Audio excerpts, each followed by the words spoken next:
মুন্সিগঞ্জের লৌহজংয়ে টিন ও কাঠ দিয়ে তৈরি হচ্ছে নান্দনিক নকশার ঘর।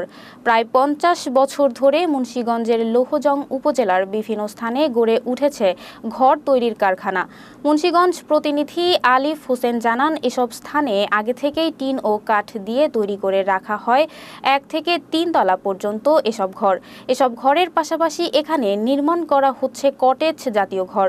এসব ঘরকে ভিন্ন মাত্রা দিয়েছে টালি টিন।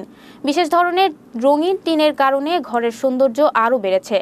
সরজমিনে গিয়ে লৌহজং উপজেলার ঘোড়দৌড় বাজারে দেখা যায় ঐতিহ্যবাহী বিক্রমপুরের কাঠের ঘর তৈরি করা হয় এই বাজারে। এখন নির্মাণ করা হচ্ছে কটেজ জাতীয় ঘর। এবার কটেজগুলোতে এসি বসিয়ে পাকা ভবনের মতোই ঠান্ডা করা যাচ্ছে। এছাড়া পর্যাপ্ত আলো বাতাস অনায়াসে প্রবেশ করারও ব্যবস্থা রয়েছে।